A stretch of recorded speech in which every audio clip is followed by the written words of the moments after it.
Hey everyone, ninth के बच्चों जो अभी टेंथ में जाने वाले हैं या ऑलरेडी चले गए हैं, आप सभी के लिए साइंस वन का एक ऐसा बेसिक वीडियो बना रहा हूं जहां पर बहुत सारे केमिस्ट्री से रिलेटेड बेसिक कंसेप्ट आपको बताऊंगा। बिकॉज आपका जो सेकंड चैप्टर है, एक मिनट आपको इंडेक्स भी दिखा देता हूं। आपका जो सेकंड चैप्टर है पीरियोडिक क्लासिफिकेशन और थर्ड चैप्टर है chemical reaction and equation, in chapters को पढ़ने के पहले आपको कुछ बेसिक्स क्लियर करने पड़ेंगे, तब जाके वो चैप्टर आपको अच्छे से समझ में आएगा।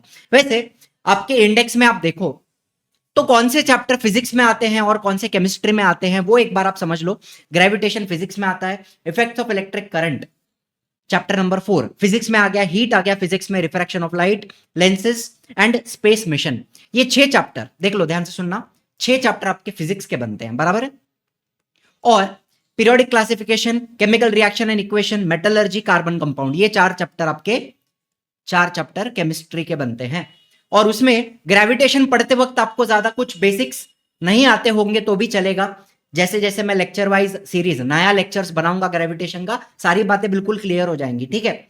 लेकिन पीरियोडिक क्लासिफिकेशन और केमिकल रिएक्शन, उसके लिए आपको कुछ बेसिक्स आने चाहिए, 9th स्टैंडर्ड के कुछ बेसिक्स, ठीक है। तो वही चीजें आज हम देखने वाले हैं, ठीक है। नाउ आपने 9th स्टैंडर्ड में ये कुछ वैलेंसी के बारे में पढ़ा होगा, कुछ आपको यहां पे दिख रहे हैं ions, radicals, basic radicals, acidic radicals, और उनके ऊपर क्या चार्ज है, उनकी क्या वैलेंसी है, और फिर क्रिस क्रॉस मेथड को यूज करके किस तरीके से किसी भी केमिकल कंपाउंड का फॉर्मूला बनाया जाता है।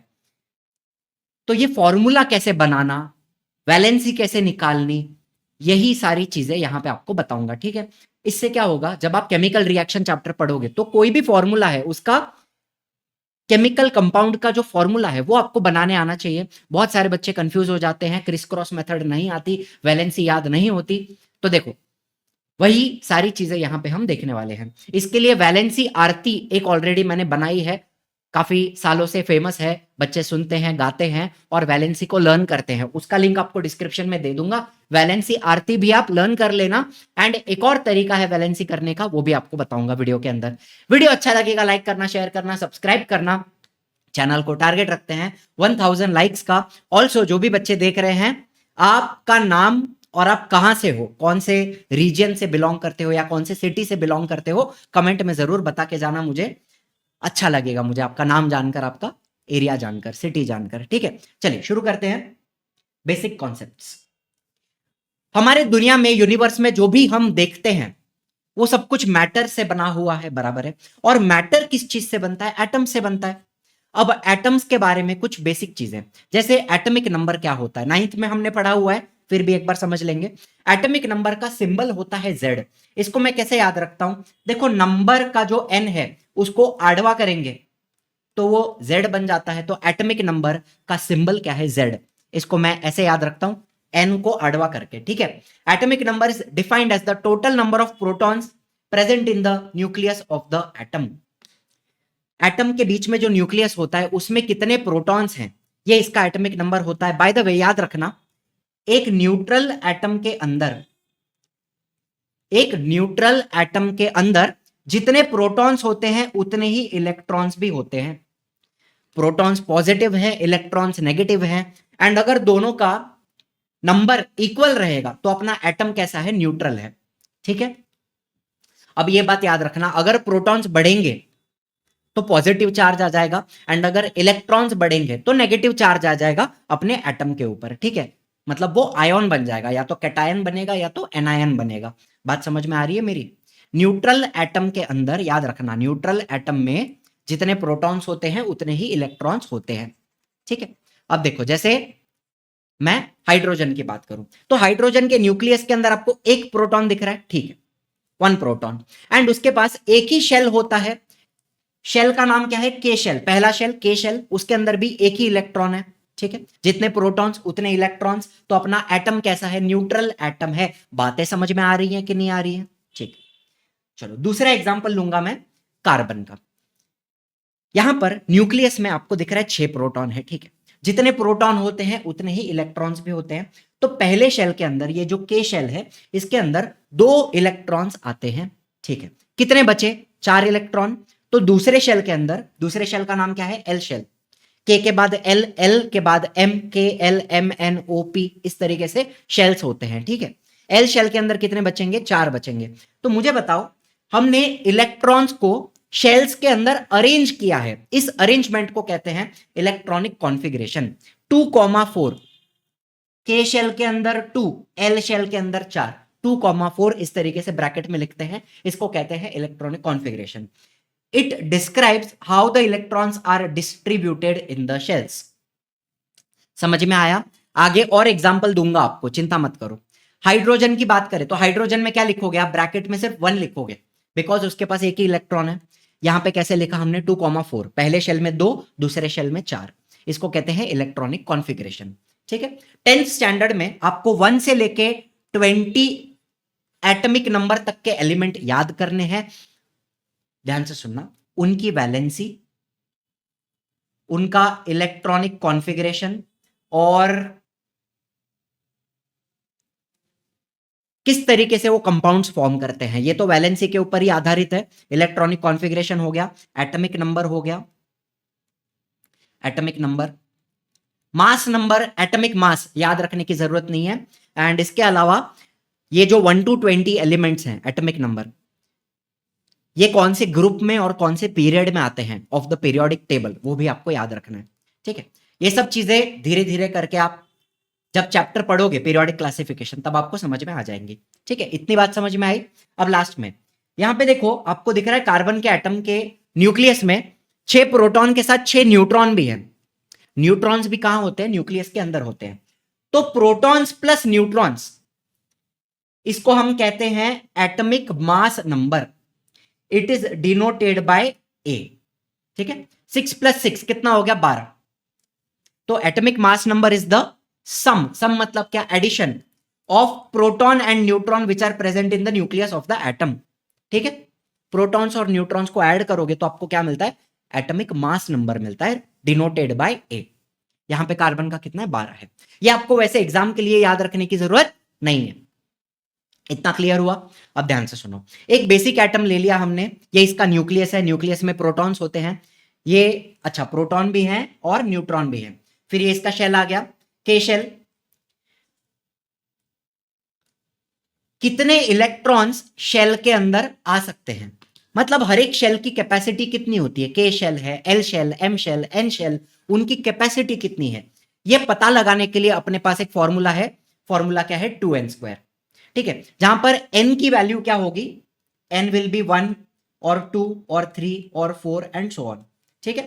चलो, तो के शेल की बात करूं, पहले शेल की, तो यहां पे n का वैल्यू क्या लगाएंगे? 1 लगाएंगे, तो 2 × 1 का स्क्वायर कितना आ गया? 2। तो के शेल की मैक्सिमम कैपेसिटी कितनी है? 2 इलेक्ट्रॉन्स की। देखो, इलेक्ट्रॉन नंबर 1, इलेक्ट्रॉन नंबर 2, समझ में आ रही है बात? के शेल की मैक्सिमम कैपेसिटी 2 इलेक्ट्रॉन की है।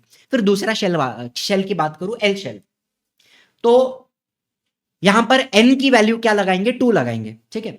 n = 2, k के लिए n = 1, तो 2 × 2 का स्क्वायर मतलब कितना हो गया? 8 हो गया। तो एल शेल का मैक्सिमम कैपेसिटी 8 इलेक्ट्रॉन का है। वैसे ही तीसरे शेल की बात करूं, एम शेल, तो यहां पर क्या रहेगा? n = 3, तो 2 × 3 का स्क्वायर कितना हो गया? 2 × 9 = 18। तो एम शेल की, थर्ड शेल की मैक्सिमम कैपेसिटी 18 इलेक्ट्रॉन की है। वैसे ही एन शेल की बात करें तो 2 × यहां पर क्या होगा? n = 4 हो जाएगा, बराबर है। तो 2 × 4 का स्क्वायर, एंड 4 का स्क्वायर कितना है? 16, 16 × 2 = 32। तो एन शेल की मैक्सिमम कैपेसिटी 32 आ जाती है। ये भी बेसिक्स है, ठीक है। ये भी आपका 9th का बेसिक्स है, और ये ऑब्जेक्टिव्स में भी पूछ सकते हैं कि के शेल की कैपेसिटी कितनी है, एल शेल की कितनी है, एम शेल की, पूछा जा सकता है, ठीक है। तो 2n² ये इसका फॉर्मूला होता है, जनरल फॉर्मूला, एंड शेल की कैपेसिटी पता चल जाती है। चलो, एक एग्जांपल ले लिया हमने क्लोरीन का। एटॉमिक नंबर कितना है? 17, मतलब इसका जो Z है वो कितना है? 17 है, ठीक है। मतलब इसके पास 17 प्रोटॉन होंगे और 17 इलेक्ट्रॉन भी होंगे। क्या ये बात आप मानते हो? जितने प्रोटॉन होते हैं उतने ही इलेक्ट्रॉन होते हैं एक न्यूट्रल एटम के अंदर। अगर प्रोटॉन बढ़ जाएंगे तो पॉजिटिव चार्ज आ जाएगा एटम के ऊपर, कैटायन बन जाएगा, एंड अगर इलेक्ट्रॉन बढ़ जाएंगे तो नेगेटिव चार्ज आ जाएगा, एनायन बन जाएगा, ठीक है ना। चलो, अब मुझे बताओ, इसके न्यूक्लियस में 17 प्रोटॉन आ गए और यहां पे 18 न्यूट्रॉन होते हैं, तो इसका मास नंबर कितना हो जाएगा 35, लेकिन वो याद रखने की आपको जरूरत नहीं है। ठीक है, मुझे बताओ पहले शेल की कैपेसिटी, के शेल की कैपेसिटी कितनी है 2 इलेक्ट्रॉन की, तो हमने 2 भर दिए। टोटल इलेक्ट्रॉन कितने हैं 17 इलेक्ट्रॉन हैं, तो वो 17 इलेक्ट्रॉन हमें शेल के अंदर भरने हैं। पहले शेल में 2 भर दिए। चलो दूसरे शेल की मैक्सिमम कैपेसिटी कितनी है 8 इलेक्ट्रॉन की है। ये आपका के शेल था, ये एल शेल है। एल शेल की मैक्सिमम कैपेसिटी 8 इलेक्ट्रॉन की, आपने 8 भर दिए। मुझे बताओ यहां पे मैं ऐसे लिख सकता हूं 2,8 कॉमा कितने बचे 2 + 8 10 हो गया, और कितना बचा 7 बचा। तो तीसरे शेल में, तीसरा शेल कौन सा है एम शेल, उसमें कितने भरे मैंने 7 भरे, तो मुझे क्या मिला 2,8,7। इस तरीके से इलेक्ट्रॉनिक कॉन्फ़िगरेशन बनता है। समझ में आई बात? पहले शेल की कैपेसिटी 2 इलेक्ट्रॉन की, दूसरे की 8, फिर बचा हुआ 7 तीसरे में डाल दिया। तीसरे की मैक्सिमम कैपेसिटी 18 की है, लेकिन उसके अंदर कितने गए 7 गए। समझ में आई बात? तो ये होता है इलेक्ट्रॉनिक कॉन्फ़िगरेशन 2,8,7। चलो एकदम क्लियर है यहां तक? आपको होमवर्क बच्चे देख रहे हैं, समझ रहे हैं, तो मुझे आपको मैं सोडियम का एग्जांपल देता हूं। इसका एटॉमिक नंबर 11 है, और चलो एक और ले लो, सल्फर ले लो, इसका एटॉमिक नंबर 16 है। तो इन दोनों का इलेक्ट्रॉनिक कॉन्फ़िगरेशन कमेंट में लिख देना, आता होगा तो। ठीक है, कोशिश करना डेफिनेटली। अब आपको 1 से लेके 20 एटॉमिक नंबर के एलिमेंट्स, 1 से लेके 20 आपको लर्न करने हैं। तो उसको लर्न करने का सबसे आसान तरीका आपको यहां पर बता रहा हूं, ध्यान से सुनना, बहुत ही मजेदार तरीका है। नंबर 1 पे आता है हाइड्रोजन, फिर number 2 atomic number 2 helium, atomic number 3 lithium, ये याद रखना है अपने को। 4 नंबर पे आता है बेरिलियम, 5 नंबर पे बोरॉन, 6 पे कार्बन, 7 पे नाइट्रोजन, 8 पे ऑक्सीजन, 9 पे फ्लोरीन, 10 पे नियॉन। एटॉमिक नंबर का मतलब समझ गए?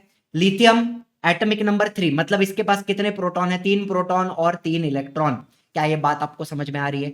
न्यूट्रॉन का नंबर आपको याद रखने की जरूरत नहीं है, एटॉमिक मास नंबर याद रखने की जरूरत नहीं है। चलो नाइट्रोजन की बात करें, 7 नंबर पे आता है, मतलब इसके पास 7 प्रोटॉन होंगे और 7 इलेक्ट्रॉन होंगे। क्या यह बात आपको समझ में आ रही है? नियॉन की बात करें, 10 प्रोटॉन होंगे और 10 इलेक्ट्रॉन होंगे। इलेक्ट्रॉन को मैं ऐसे लिखता हूं, ई के ऊपर माइनस चार्ज, इलेक्ट्रॉन नेगेटिव है ना, इस तरीके से। कहानी तो समझ में आ रही है आपको? चलो अभी 1 to 10 अपने को याद रखना है सीक्वेंस में। ठीक है, तो अपन क्या बोलते हैं, हाय hello listen BBC news on Friday night. Hi hello listen BBC news on Friday night. ये आपका hydrogen, helium, lithium, beryllium, boron, carbon, ये तो डायरेक्टली लिखा हुआ है। हाय हेलो लिसन बीबीसी न्यूज मतलब नाइट्रोजन, ऑन मतलब oxygen, Friday is fluorine, night is neon. Hi hello listen BBC news on Friday night, याद रहेगा 1 to 10?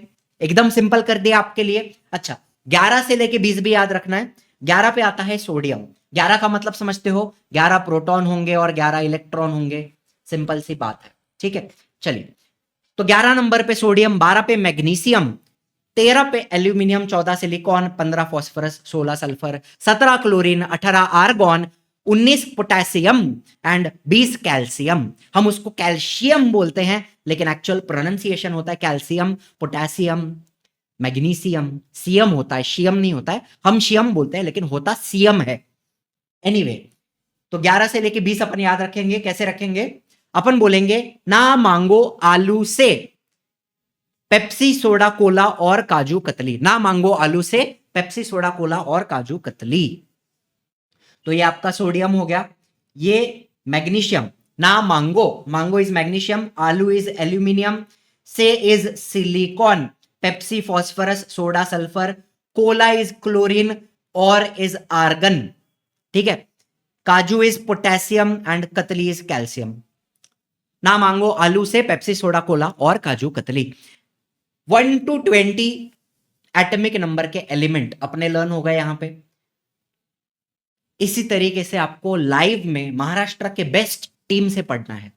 सालों का एक्सपीरियंस है, 10 साल का पढ़ाने का एक्सपीरियंस है मेरा बाकी के टीम के टीचर्स जो हैं उसमें से काफी टीचर सीनियर भी हैं, 15-15, 16-16 साल से पढ़ा रहे हैं। तो ये अपना महाराष्ट्र बोर्ड का आरंभ 6 बैच, एंड ये पूरी टीम आपके सामने यहां पे खड़ी है जो आपको ऑल सब्जेक्ट पढ़ाने वाली है। ठीक है बेटा, English medium semi English medium दोनों यहां पे कवर हो जाता है। स्मॉल साइज्ड बैच होगा, जूम के ऊपर डाउट क्लियरिंग होती है, 1-to-1 अटेंशन दिया जाता है, पर्सनली बच्चों से बात करके उनका डाउट क्लियर होता है। यहाँ पे आप शुभम सर को भी देख सकते हो, गैलेक्सी मैम को देख सकते हो, मुझे भी देख सकते हो। गैलेक्सी मैम भी हमारे साथ हैं इन द बैच। ठीक है, प्रीमियम फीचर में सबसे importantly live interactive class, lecture के बीच में भी टीचर से बात करके आप डाउट क्लियर कर सकते हो। इसको रेज अ हैंड फीचर कहा जाता है। रेज अ हैंड, अपना हाथ उठा करके टीचर से डायरेक्टली बात लेक्चर के बीच में करके डाउट क्लियर किया जा सकता है। टेस्ट सीरीज में एमसीक्यू और सब्जेक्टिव दोनों रहेंगे। सब्जेक्टिव पेपर आप लिखकर सबमिट करोगे, वो आपको चेक करके भी दिया जाएगा। ठीक है, एमसीक्यू में 4000 से ज्यादा एमसीक्यूज प्रैक्टिस के लिए दिए जाते हैं। पर्सनल मेंटरशिप में सबसे इंपॉर्टेंट एक स्पेशल फोन नंबर होता है, आईवीआर नंबर, उससे आप किसी भी टीचर को कॉल करके अपना डाउट क्लियर कर सकते हो। जैसे मुझसे बात करनी है तो डायरेक्टली मुझे कॉल करो, मैं आपसे बात करूंगा। आपको शुभम सर से बात करनी है, आपको गैलेक्सी मैम से बात करनी है, आपको फरीन मैम से बात करनी है, आपको योगेश सर से बात करनी है, चंद्रशेखर सर से बात करनी है, तो उनको डायरेक्टली कॉल करके आप डाउट क्लियर कर सकते हो। यह आ जाता है पर्सनल मेंटरशिप में। सिर्फ डाउट की बात नहीं है, कहीं पे दिक्कत आती है पढ़ने में या फिर कोई गाइडेंस चाहिए तो भी हम आपके लिए अवेलेबल होते हैं। Access of any upcoming batch, आपने एक बार आरंभ 6 ज्वाइन किया तो आगे जाके जो भी क्रैश कोर्स आएगा 10th स्टैंडर्ड का, वो आपको अलग से नहीं लेना है, आपको फ्री ऑफ कॉस्ट मिल जाएगा।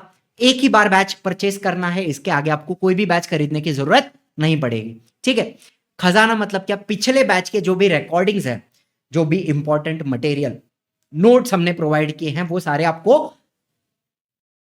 प्रोवाइड कर दिए जाएंगे पहले ही। आपको आगे का पढ़ना है तो भी आप पढ़ना स्टार्ट कर सकते हो। सारे नोट्स, इंपॉर्टेंट स्टडी मटेरियल सब कुछ आपको दे दिया जाता है। And lastly live revision before exam, exam के पहले जूम के ऊपर, जैसे मैंने आपको बताया, चैप्टर कंप्लीट होने के बाद भी जूम पे डाउट क्लियरिंग होती है। बीच बीच में जूम पे गाइडेंस सेशंस होते हैं, बच्चों से बात करके डाउट क्लियरिंग होती है। एंड एग्जाम के पहले भी जो रिवीजन होता है वो जूम पे किया जाता है इस तरीके से। तो ये हमारे मोस्ट इंपॉर्टेंट फीचर्स हैं। बैच की साइज छोटी रहेगी, लिमिटेड स्टूडेंट्स होंगे, इंडिविजुअल अटेंशन दिया जाएगा। तो इस तरीके से आपको दिख रहा है, ये लाइव क्लास में मैं पढ़ा रहा हूं। यहां आपको ये हाथ दिखाई दे रहा है, इस बटन को दबा के आप raise a hand feature activate कर सकते हो, मुझसे बात करके अपना डाउट क्लियर कर सकते हो। दूसरी बात आ जाती है एआई दोस्त। कभी रात में 3-4 बजे पढ़ने का मन हो रहा है, टीचर अवेलेबल नहीं है, तो एआई भी अवेलेबल है हमारे पास। ऐप के अंदर एआई का टूल अवेलेबल है, यहां पर डायरेक्टली आप फोटो खींच के भी अपना डाउट अपलोड कर सकते हो। ये आपको ऑप्शन दिख रहा है, फोटो अपलोड करके आपका डाउट क्लियर हो जाएगा। ठीक है, दूसरा वन-ऑन-वन कॉल, जैसे मैंने आपको बताया आईवीआर नंबर है, किसी भी टीचर को डायरेक्टली कॉल करके अपना डाउट क्लियर किया जा सकता है। मेंटरशिप के लिए, गाइडेंस के लिए, हर चीज के लिए आप कॉल कर सकते हो। ठीक है, डाउट क्लियरिंग सेशन होते हैं अपने जूम के ऊपर, जो मैंने आपको ऑलरेडी बताया। ठीक है, तो फर्स्ट 100 स्टूडेंट्स के लिए ये कूपन कोड एक्टिवेट है, आपको एक्स्ट्रा 1000 रुपीज ऑफ मिल जाएगा using this coupon. Limited time के लिए एक्टिवेटेड रहेगा, फर्स्ट 100 स्टूडेंट्स के लिए एक्टिव है। ठीक है, तो बैच की प्राइस कितनी है? 10,999 नहीं है, यूजिंग द कूपन कोड ये हो जाती है 9,999 for everything for full year. Limited sized batch, premium teachers, premium study material, personal attention, mentorship, everything is included in 9,999।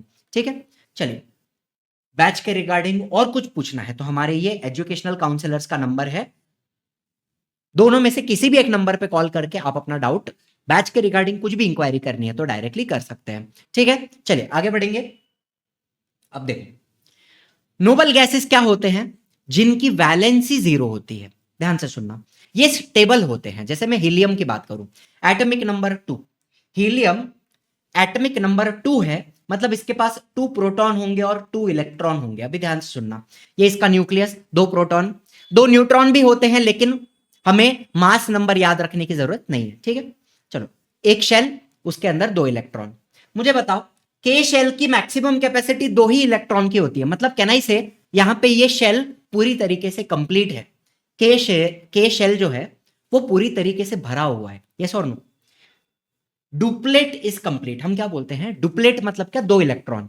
के शेल के अंदर 2 इलेक्ट्रॉन आ गए, डुप्लेट कंप्लीट हो गया। ये हीलियम का जो एटम है वो स्टेबल हो गया, अब ये किसी भी रिएक्शन में पार्ट नहीं लेगा।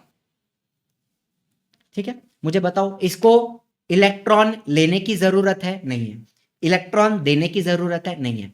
ये स्टेबल है। अब ये कोई भी रिएक्शन में पार्ट नहीं लेगा, इसकी वैलेंसी 0 हो जाती है। ठीक है, यहां लिख देता हूं मैं, वैलेंसी क्या हो जाती है? 0 हो जाती है, एंड ये स्टेबल हो जाता है।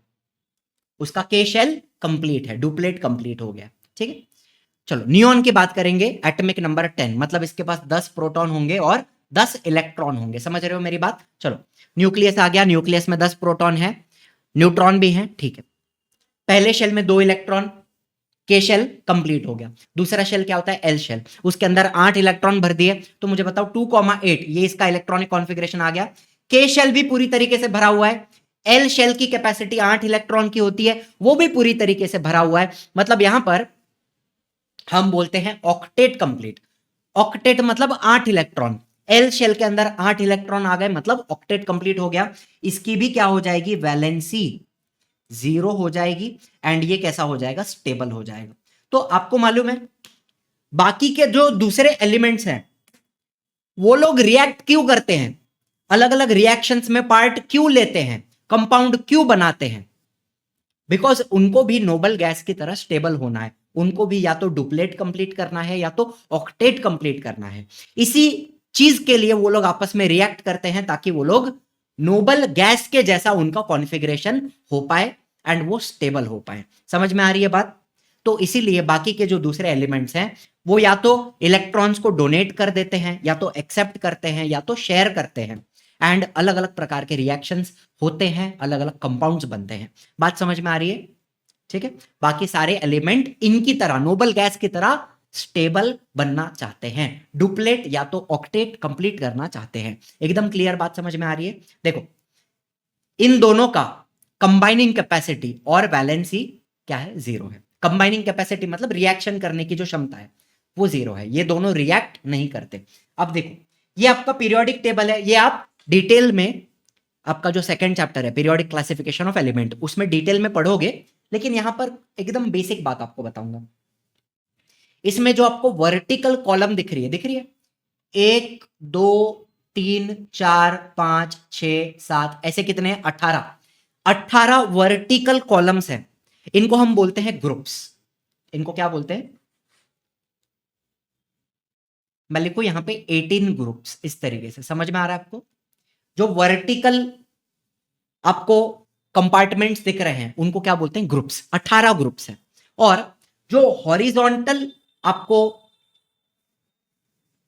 लाइन दिख रही है, जैसे ये लाइन हो गई पूरी, ये लाइन हो गई, ठीक है, जो पूरे हॉरिजॉन्टल कंपार्टमेंट्स हैं इनको क्या बोलते हैं? पीरियड्स। तो यहां पे देखो ध्यान से, 1 2 3 4 5 6 7, तो ऐसे 7 हॉरिजॉन्टल रोज हैं। ठीक है, हॉरिजॉन्टल रोज, तो 7 पीरियड्स। बात समझ में आ रही है आपको? अच्छा, 18 ग्रुप्स होते हैं, वर्टिकल कॉलम्स, एंड 7 हॉरिजॉन्टल रोज होती हैं जिनको हम पीरियड्स बोलते हैं। ठीक है, अब मैंने आपको 1 से लेके 20 तक के एलिमेंट लर्न कराए। ठीक है, ध्यान से देखते जाओ।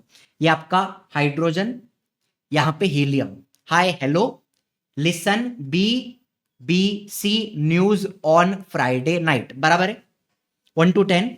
फिर ना मांगो, आलू से, पेप्सी, सोडा, कोला और काजू कतली। तो 1 to 20 हमने किया। ठीक है, ये आपका पीरियोडिक टेबल होता है, मॉडर्न पीरियोडिक टेबल इसको बोलते हैं। 18 ग्रुप्स होते हैं, 7 पीरियड होते हैं। ग्रुप्स वर्टिकल हैं और पीरियड हॉरिजॉन्टल होते हैं। ठीक है, 1 to 20 भी हमने लर्न कर लिया। चलो, बस almost moving towards the last part. जो इंपॉर्टेंट चीजें, बेसिक चीजें बतानी थी वो सारी बताते जा रहा हूं। Elements of the first period, पहले पीरियड की बात करूं तो उसके अंदर, इधर आके देखो, पीछे देखो, पहले पीरियड के अंदर आपको सिर्फ हाइड्रोजन दिख रहा है और हीलियम दिख रहा है। पहले पीरियड में सिर्फ हाइड्रोजन और हीलियम आते हैं। ठीक है, चलो, elements of the first period, hydrogen की बात करूंगा, एटॉमिक नंबर 1। ठीक है, इसके पास एक ही प्रोटॉन है और एक ही इलेक्ट्रॉन होता है। ठीक है, इलेक्ट्रॉनिक कॉन्फ़िगरेशन यहां पे लिखता हूं मैं इसकी। ब्रैकेट में 1 इलेक्ट्रॉनिक कॉन्फ़िगरेशन, ठीक है। इसको एक इलेक्ट्रॉन चाहिए अपना डुप्लेट कंप्लीट करने के लिए, तो हाइड्रोजन क्या कर सकता है पता है? हाइड्रोजन इस एक इलेक्ट्रॉन को लूज भी कर सकता है, एक्चुअली लूज भी कर सकता है, या फिर एक इलेक्ट्रॉन गेन भी कर सकता है, या शेयर भी कर सकता है, ठीक है। तो अपना हाइड्रोजन शेयर भी कर सकता है, एक इलेक्ट्रॉन शेयरिंग में कर सकता है, पूरी तरीके से लूज भी कर सकता है या गेन भी कर सकता है। तो हाइड्रोजन की वैलेंसी कितनी है? 1 है। फटाफट आपको बता दूंगा, ठीक है। चलो दूसरा हीलियम की बात करेंगे। 2 प्रोटॉन 2 न्यूट्रॉन और 2 इलेक्ट्रॉन। इसकी इलेक्ट्रॉनिक कॉन्फ़िगरेशन आप कैसे लिखोगे? ब्रैकेट में 2 लिखोगे बस, ठीक है। इसका डुप्लेट कंप्लीट है, वैलेंसी 0 है, ना तो ये शेयर करेगा, लूज करेगा, गेन करेगा, कुछ भी नहीं करेगा, ठीक है। It will neither gain, lose और शेयर इलेक्ट्रॉन। वैलेंसी क्या है? 0 है, ठीक है। इसको अपन क्या बोलते हैं? नोबल गैस बोलते हैं, या फिर इसको इनर्ट गैस भी बोला जाता है, ठीक है। ये लोग रिएक्ट नहीं करते। फिर सेकंड पीरियड की बात करेंगे, तो यहां पे अपन लिथियम से स्टार्ट करेंगे, एटॉमिक नंबर 3। अब इसके पास 3 प्रोटॉन है, 4 न्यूट्रॉन है। एटॉमिक मास नंबर याद रखने की जरूरत नहीं है। पहले शेल में कितने इलेक्ट्रॉन जाएंगे? 2 इलेक्ट्रॉन जाएंगे, ठीक है। कितना इलेक्ट्रॉन बचा मेरे को बताओ? इसके पास 3 प्रोटॉन और 3 इलेक्ट्रॉन है। पहले शेल में, के शेल में 2 इलेक्ट्रॉन आ गए, तो दूसरे शेल में एक ही जाएगा, एक ही बचा है ना। तो इलेक्ट्रॉनिक कॉन्फ़िगरेशन 2,1 ऐसे लिखेंगे, 2,1। अब मुझे बताओ, इसको अगर टेबल होना है तो क्या ये एक इलेक्ट्रॉन को लूज कर सकता है? यस, कर सकता है। It will lose 1 electron. इसका डुप्लेट कंप्लीट हो जाएगा, बराबर। तो इसकी वैलेंसी कितनी है? Valency is 1। ये एक इलेक्ट्रॉन लूज करके स्टेबल हो रहा है, तो इसकी वैलेंसी 1 है। समझ में आ रही है आपको बात? और एग्जांपल्स दूंगा आपको, क्लियर हो जाएगा, ठीक है। मुझे बताओ, बेरिलियम की बात करते हैं। इसके पास 4 प्रोटॉन और 4 इलेक्ट्रॉन होंगे। 4 प्रोटॉन, न्यूट्रॉन के बारे में अपने को याद रखने की जरूरत नहीं है। पहले शेल में 2 इलेक्ट्रॉन, ठीक है। दूसरे शेल में कितने जाएंगे? 2 इलेक्ट्रॉन। तो इलेक्ट्रॉनिक कॉन्फ़िगरेशन कैसा लिखेंगे? 2,2। अब मुझे बताओ, इसको भी अगर स्टेबल होना है, डुप्लेट बनाना है, देखो पहला शेल कंप्लीट है, दूसरा shell L shell, maximum capacity कितनी होती है? 8 इलेक्ट्रॉन की। तो ये 6 इलेक्ट्रॉन गेन तो नहीं कर सकता ना। तो इसके लिए आसान क्या है? इस इलेक्ट्रॉन को और इस इलेक्ट्रॉन को लूज कर देना। ये इसके लिए आसान है। तो ये क्या करता है? 2 इलेक्ट्रॉन को लूज करेगा। तो इसकी वैलेंसी कितनी हो जाएगी? 2 हो जाएगी। समझ में आ रही है बात? 2 इलेक्ट्रॉन को लूज करेगा, वैलेंसी हो जाएगी 2, ठीक। चलो एक एक करके सारे बता दूंगा। नंबर 5 पे आता है बोरॉन। अब ध्यान से सुनना,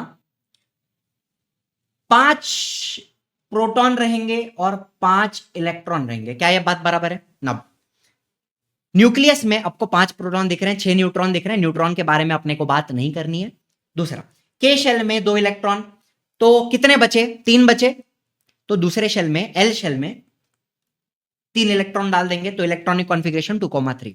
अब क्या होता है ना, क्या ये 5 इलेक्ट्रॉन गेन कर सकता है? नहीं कर सकता।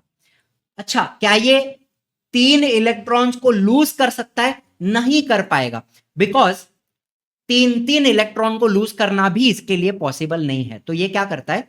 ये 3 इलेक्ट्रॉन शेयर करता है। बोरॉन थोड़ा स्पेशल है, इसका जो केस है ना वो स्पेशल है। ये 3 इलेक्ट्रॉन्स को शेयर करता है और 3 बॉन्ड बनाता है, ठीक है, कोवैलेंट बॉन्ड बनाता है, एंड इसकी वैलेंसी हो जाती है 3, ठीक है। चलो फिर बात करते हैं कार्बन की। कार्बन अपना भाई है, इसके बारे में हमें डिटेल में चैप्टर नंबर 9 कार्बन कंपाउंड में डिटेल में पढ़ना है, ठीक है। अब देखो, 6 प्रोटॉन रहेंगे और 6 इलेक्ट्रॉन रहेंगे। चलो, तो 6 प्रोटॉन 6 न्यूट्रॉन, ठीक है। पहले शेल के अंदर 2 इलेक्ट्रॉन, कितने बचे? 4 इलेक्ट्रॉन बचे। दूसरे शेल के अंदर 4 डाल देंगे, इलेक्ट्रॉनिक कॉन्फ़िगरेशन क्या हो जाएगी? 2,4 हो जाएगी। अब ये 4 इलेक्ट्रॉन गेन नहीं कर सकता, 4 इलेक्ट्रॉन लूज भी नहीं कर सकता, दोनों चीजें पॉसिबल नहीं है। तो ये 4 इलेक्ट्रॉन शेयर करता है, शेयरिंग में रहेगा, कोवैलेंट बॉन्ड बनाता है। डिटेल में आगे पढ़ेंगे कार्बन कंपाउंड, जब आप पढ़ोगे ना तो डिटेल में कोवैलेंट बॉन्डिंग क्या होती है ये सब कुछ आप देखोगे, ठीक है, चिंता मत करो। 4 इलेक्ट्रॉन शेयर करता है, वैलेंसी 4 हो जाती है, ठीक है। नाउ नाइट्रोजन की बात करेंगे, एटॉमिक नंबर 7, 7 प्रोटॉन 7 इलेक्ट्रॉन, ठीक है। चलो, तो न्यूक्लियस में 7 प्रोटॉन 7 न्यूट्रॉन, न्यूट्रॉन को छोड़ दो, पहले शेल के अंदर 2 इलेक्ट्रॉन, दूसरे शेल में कितने आ जाएंगे, 5 बचेंगे ना, तो दूसरे शेल में 5 डाल देंगे। चलो ये के शेल हो गया, ये एल शेल हो गया, इलेक्ट्रॉनिक कॉन्फ़िगरेशन 2,5। ठीक है, अब ये 5 इलेक्ट्रॉन को लूज तो नहीं कर सकता, ठीक है, 3 इलेक्ट्रॉन गेन कर सकता है, यस। इसको अगर मैं ऐसा 1 2 3 इलेक्ट्रॉन दे दूंगा तो इसका ऑक्टेट कंप्लीट हो जाएगा और ये स्टेबल हो जाएगा। एंड 3 इलेक्ट्रॉन गेन भी कर सकता है और 3 इलेक्ट्रॉन शेयर भी कर सकता है, कोवेलेंट बॉन्ड भी बना सकता है। ठीक है, इट कैन शेयर और गेन 3 इलेक्ट्रॉन्स। ठीक है, शेयर और गेन 3 इलेक्ट्रॉन्स, वैलेंसी क्या हो जाएगी, 3 हो जाएगी। चलो फिर ऑक्सीजन की बात करेंगे। चलो फटाफट बताऊं, 8 प्रोटॉन है 8 न्यूट्रॉन है। ठीक है, पहले शेल में 2 इलेक्ट्रॉन, दूसरे शेल में 6 इलेक्ट्रॉन, इलेक्ट्रॉनिक कॉन्फ़िगरेशन 2,6 हो जाएगी, बराबर है। ये के शेल, ये एल शेल। अब ये भी क्या करेगा, 2 इलेक्ट्रॉन गेन कर सकता है या तो शेयर कर सकता है, सिंपल, और वैलेंसी क्या हो जाती है, 2 हो जाती है। ओके, के शेल एल शेल, एकदम क्लियर है। चलो फिर चलते हैं फ्लोरीन पे, एटॉमिक नंबर 9। तो 9 प्रोटॉन है 10 न्यूट्रॉन है। ठीक है, पहले शेल में 2 इलेक्ट्रॉन, दूसरे में कितने जाएंगे, 7 जाएंगे। ठीक है, तो 2,7 ये इसका इलेक्ट्रॉनिक कॉन्फ़िगरेशन, 1 इलेक्ट्रॉन गेन करेगा या तो शेयर करेगा, एंड वैलेंसी हो जाती है 1। एकदम सिंपल बता रहा हूं। नियॉन की बात करेंगे, इसमें के शेल भी पूरी तरीके से भरा है, एल शेल भी पूरी तरीके से भरा है, 2,8 इलेक्ट्रॉनिक कॉन्फ़िगरेशन है, डुप्लेट भी कंप्लीट है, ऑक्टेट भी कंप्लीट है। तो ये कुछ भी नहीं करेगा, विल नाइदर शेयर लूज और गेन इलेक्ट्रॉन, इसकी वैलेंसी हो जाएगी 0। समझ में आया? यहां पे मैंने 1 to 10 बताया आपको। ठीक है, तो ये भी आपकी नोबल गैस हो गई या तो इनर्ट गैस हो गई। चलो लास्ट में एलिमेंट्स ऑफ थर्ड पीरियड आपको मैं फटाफट बता दूंगा। ठीक है, मैक्सिमम कैपेसिटी थर्ड शेल की, के हो गया, एल हो गया, एम शेल की मैक्सिमम कैपेसिटी कितनी होती है, 18 इलेक्ट्रॉन की होती है, लेकिन वो भी ऑक्टेट रूल फॉलो करता है। मतलब अगर एम शेल के अंदर भी 8 इलेक्ट्रॉन आ जाएंगे तो वो स्टेबल हो जाएगा, अगर उसके अंदर भी 8 इलेक्ट्रॉन आ जाएंगे तो वो क्या हो जाएगा, स्टेबल हो जाता है। ठीक है, ऑक्टेट रूल फॉलो करता है एम शेल। मैक्सिमम कैपेसिटी 18 की है, लेकिन ऑक्टेट रूल फॉलो करता है। बात समझ में आ गई? अभी देखें, सोडियम की बात करेंगे, एटॉमिक नंबर 11, 2,8,1 इस तरीके से इसका इलेक्ट्रॉनिक कॉन्फ़िगरेशन रहेगा। एक इलेक्ट्रॉन लूज कर देगा तो वैलेंसी कितनी हो जाएगी, 1 हो जाएगी। चलो मैग्नीशियम की बात करेंगे, 2,8,2 2 इलेक्ट्रॉन लूज कर देगा, स्टेबल हो जाएगा, तो वैलेंसी हो जाएगी 2। ठीक है, समझ में आ रही है ना आपको बात? सोडियम इस एक इलेक्ट्रॉन को क्या करता है, लूज कर देता है। मैग्नीशियम भी ये 2 इलेक्ट्रॉन को क्या कर देता है, लूज कर देता है। एल्यूमिनियम भी 3 इलेक्ट्रॉन को क्या कर सकता है, लूज कर सकता है। बोरॉन 3 इलेक्ट्रॉन लूज नहीं कर सकता, एल्यूमिनियम कर सकता है। ठीक है, तो वैलेंसी कितनी हो जाती है, 3 की हो जाती है। फिर सिलिकॉन 2,8,4 ये 4 इलेक्ट्रॉन लूज नहीं कर सकता और 4 इलेक्ट्रॉन गेन भी नहीं कर सकता, तो इसको क्या करना पड़ेगा, शेयरिंग करनी पड़ेगी। यहां पे क्या करेगा, इलेक्ट्रॉन्स को शेयर करेगा, तो वैलेंसी 4 हो जाती है यहां पे। ठीक है, चलो फॉस्फोरस 2,8,5 तो अब ये 5 इलेक्ट्रॉन को क्या करेगा, लूज करेगा नहीं, 3 इलेक्ट्रॉन गेन कर सकता है या 3 इलेक्ट्रॉन शेयर भी कर सकता है, तो वैलेंसी क्या हो जाती है, 3। तो आप देख रहे हो यहां पे वैलेंसी 1 2 3 4 तक बढ़ती है और बाद में कम हो रही है वापस। 1 to 10 में भी हमने देखा, यहां पे मैं लिख रहा हूं हाइड्रोजन, फिर हाइड्रोजन की 1 थी बराबर, हीलियम की 0, हीलियम की 0, फिर लिथियम की 1, लिथियम के बाद आता है बेरिलियम, उसकी कितनी 2, बोरॉन की 3, कार्बन की 4, उसके बाद हाय hello listen BBC news, nitrogen की वापस 3, ऑक्सीजन की 2, फ्लोरीन की 1, नियॉन की 0। तो यहां पर भी 1 2 3 4 आपको दिख रहा है ना, यहां से देखो 1 2 3 4 तक बढ़ रहा है, वापस 3 2 1 0 कम हो रहा है, 4 तक बढ़ता है फिर कम होता है। और वही चीज हम यहां पर भी देख सकते हैं, वैलेंसी बढ़ रही है फिर कम हो रही है। फॉस्फोरस का बता दिया, वैलेंसी 3। सल्फर में 2,8,6 2 इलेक्ट्रॉन गेन कर सकता है या शेयर कर सकता है, वैलेंसी 2 हो जाएगी। क्लोरीन 2,8,7 1 इलेक्ट्रॉन गेन कर सकता है या शेयर कर सकता है, वैलेंसी 1 हो जाएगी। एंड आर्गन 2,8,8 अब यहां पर भी 8 आ गया, ऑक्टेट आ गया, मतलब ये कुछ नहीं करेगा, अभी स्टेबल हो गया, वैलेंसी 0 हो जाएगी। ठीक है, चलो और इसके आगे का आपको बता देता हूं, यहां पे लिख देता हूं। 19 नंबर पे कौन आता है? पोटेशियम आता है। इसका इलेक्ट्रॉनिक कॉन्फ़िगरेशन रहेगा 2,8,8,1 और इसकी वैलेंसी कितनी रहेगी मुझे आप कमेंट में बता देना। और 20 नंबर पे आएगा कैल्शियम, कैल्शियम 2,8,8,2 इसकी वैलेंसी कितनी होगी मुझे कमेंट में बता देना। पोटेशियम और कैल्शियम दोनों का कमेंट में वैलेंसी कितना रहेगा बता देना। चलो चलो वैलेंसी को यूज कैसे करते हैं, फाइनल पार्ट, लास्ट पार्ट। अच्छा, वैलेंसी लर्न करने के लिए आप वैलेंसी आरती का इस्तेमाल कर सकते हैं और उसके अलावा मेरे पास एक और बहुत ही स्पेशल चीज है, आपको बता देता हूं। यहां पे देखो, इजी लर्निंग एप्लीकेशन के ऊपर आ जाओगे ना, ये अपना इजी लर्निंग एप्लीकेशन है, प्ले स्टोर से इसको डाउनलोड करो, इंस्टॉल करो। ठीक है, लिंक आपको डिस्क्रिप्शन में भी मिल जाएगी। थोड़ा नीचे जाओगे तो आपको फ्लैश कार्ड्स दिखेंगे, फ्लैश कार्ड्स, उसके अंदर एआई दोस्त भी दिख रहा था आपको बाहर, यहां पे कैन यू सी एआई दोस्त, इसका भी इस्तेमाल आप कर सकते हो। और फ्लैश कार्ड के अंदर चले जाओ तो यहां पे आपको वैलेंसी फ्लैश कार्ड दिखाई दे रहा है, उसमें जाओगे तो ध्यान से देखो, वैलेंसीज आपको दिख रही हैं, उसमें आप प्रैक्टिस नाउ पे चले जाओ। एक minute, flash cards, valency flash cards, एक minute, flash card, valency flash card, valencies.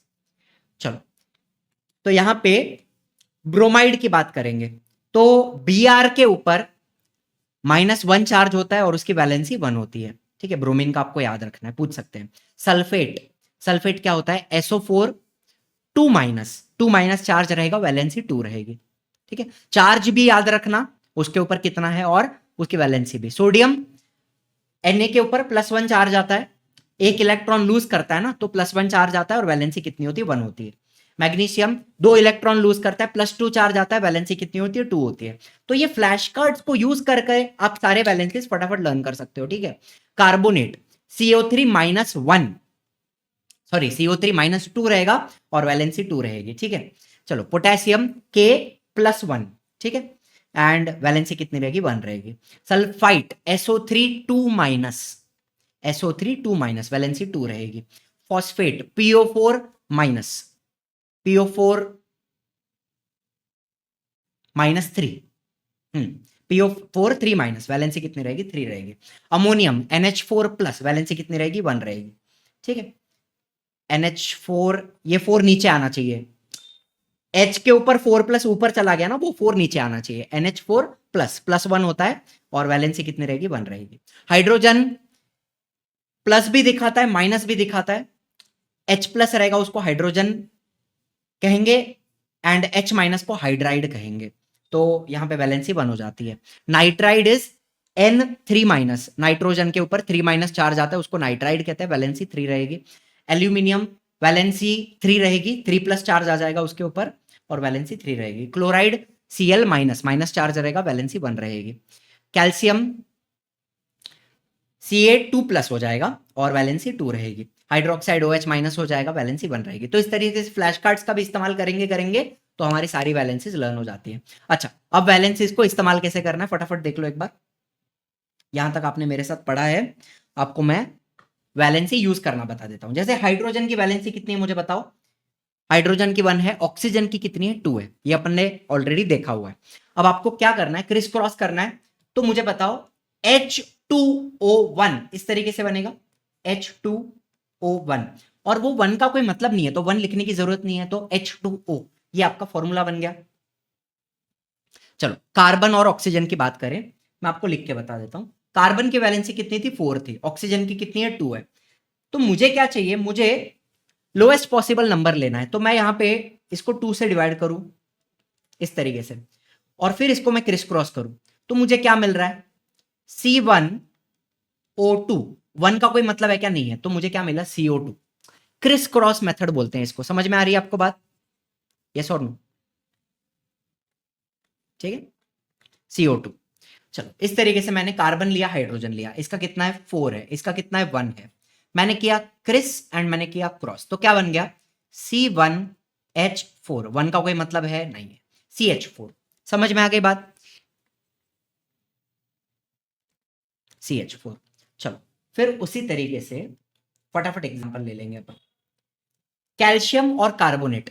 By the way, calcium के ऊपर 2+ चार्ज आएगा और CO3 के ऊपर 2- चार्ज आएगा, तो वैलेंसी 2 है, इसकी भी वैलेंसी 2 है। तो अब मुझे बताओ, इसको भी हम कैंसिल करके 1 ले सकते हैं, लोएस्ट पॉसिबल नंबर, और फिर उसको क्रिस क्रॉस किया इस तरीके से, तो क्या मिल जाएगा आपको? CaCO3, calcium carbonate.